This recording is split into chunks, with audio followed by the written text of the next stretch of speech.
In 1983, a neuroscientist named Benjamin Libet ran an experiment that shook the foundations of psychology, philosophy, and law. He asked volunteers to flex their wrist whenever they felt like it. Simple, spontaneous, their own free choice. But Libet was measuring something else entirely.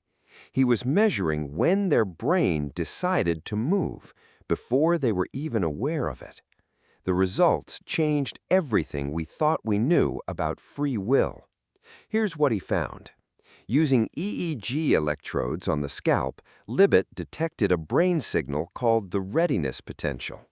This signal appeared 550 milliseconds before the wrist moved. But here's the shocking part. The volunteers only became consciously aware of their decision 350 milliseconds after the brain signal had already started. In other words, your brain starts preparing an action before your conscious mind has any idea it's happening. The decision was made without you. We assume our conscious mind is in charge. We think, then we act. But Libet's data showed the opposite. The brain acts, then consciousness takes credit. This challenges everything. If your brain decides before you're aware, who is making the choice? Philosophers have debated free will for centuries. Libet gave them a measurement, and the measurement said your conscious self arrives late to the party. But Libet himself didn't believe this killed free will entirely. He found something else.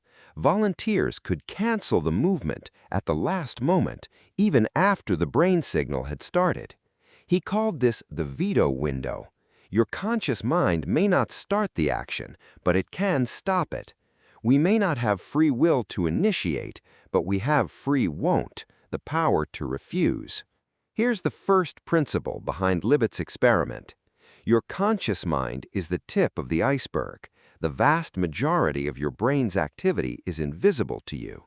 Your decisions, instincts, reactions, most are generated below the surface of your awareness. Consciousness doesn't drive the car, it watches through the windshield and thinks it's steering. This doesn't make your choices meaningless. It makes understanding your brain more urgent than ever. Because once you know how decisions are actually made, you can design better habits, environments, and choices. Not by thinking harder, by engineering your conditions. That is thinking from first principles. Next week, how sleep erases the memories your brain decided to keep. Subscribe. Better decisions start with understanding yourself.